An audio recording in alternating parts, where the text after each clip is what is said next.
उनकी हैसियत क्या है कि वो बिहार में इस बिल को लागू नहीं होने देंगे। वो नेता प्रतिपक्ष हैं। वक्फ को जो लूटने वाले थे उनकी दुकानों में ताला लगाने का काम किया है और सीधा फायदा गरीबों को पहुंचेगा, जिसपे संविधान की अवहेलना हुई, संविधान को ललकारा गया, संविधान को चुनौती दिया गया। कल एक राजनीतिक दल के द्वारा मुस्लिम समाज को भ्रमित करने के लिए एक मंच सजाया गया था। इसलिए वो लोग एकत्रित हुए थे जो 70 वर्षों से लगातार वक्फ की संपत्तियों को लूट रहे थे। कि एक राजनीतिक दल का मंच, और राजनीतिक दल का मंच अपनी राजनीतिक रोटियों को सेकने के लिए जो संविधान के द्वारा निर्मित कानून का विरोध कर रहे थे। कल पटना में मुस्लिम समाज की एक बड़ी रैली हुई। बसों में भर भर कर बिहार के अन्य कोनों से मुस्लिम समाज के लोग पटना आए।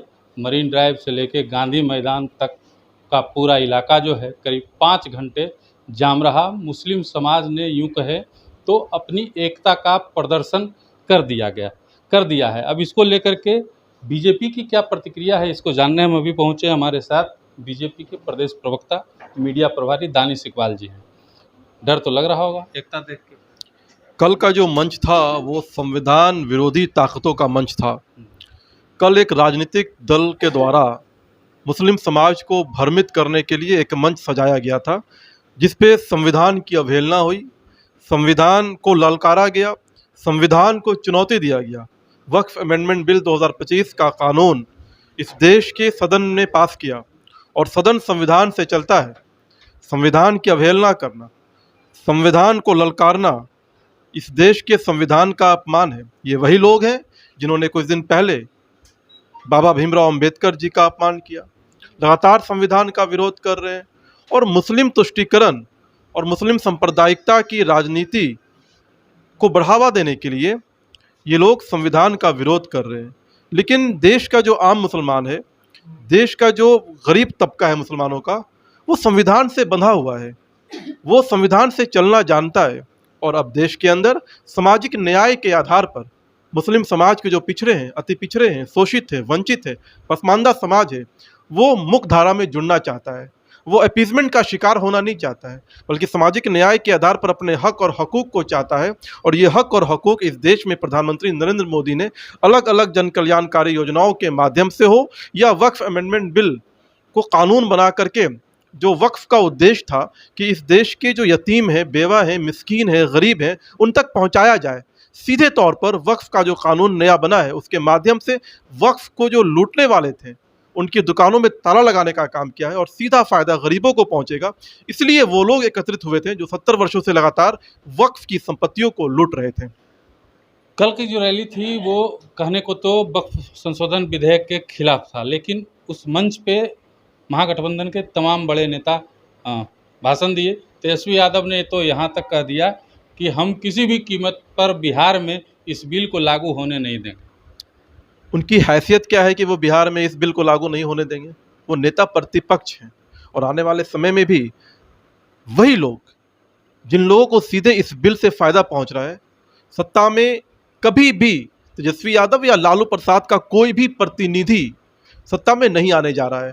क्योंकि ये देश जो है, ये बिहार जो है, ये विकास की ओर अग्रसर है। बिहार के अंदर नरेंद्र मोदी और नीतीश कुमार जी के नेतृत्व में बिहार को इन लोगों ने सुधारा है और अब संवारने की प्रक्रिया निरंतर चल रही है।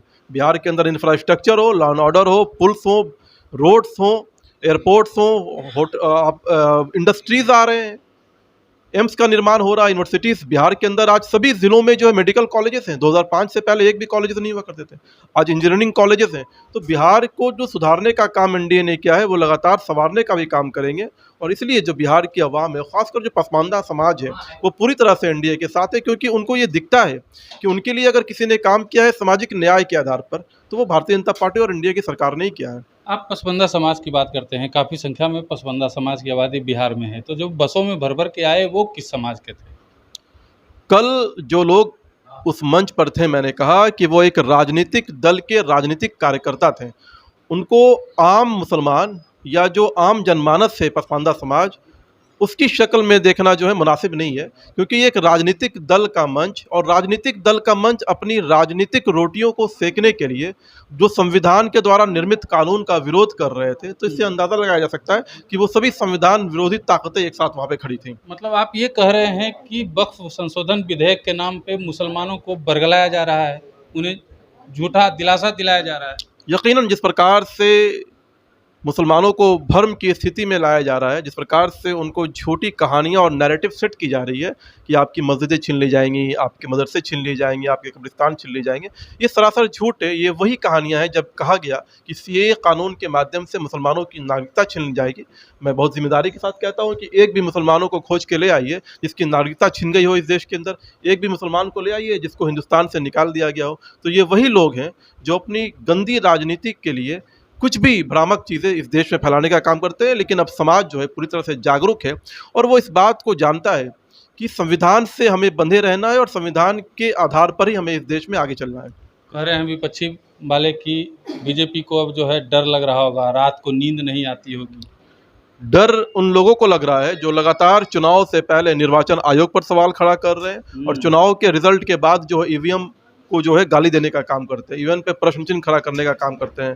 भारतीय जनता पार्टी की अपने संगठन की रचनात्मक शैली है, संगठन की जो शक्ति है और अपने 20 साल के जो रिपोर्ट कार्ड है एनडीए के, उस पर पूरी तरह से विश्वास है और उसी रिपोर्ट कार्ड को लेकर हम जनता के बीच में जाएंगे। ना हमें डरने की ज़रूरत है और ना हमें जो है किसी प्रकार की गंदी राजनीति करने की ज़रूरत है।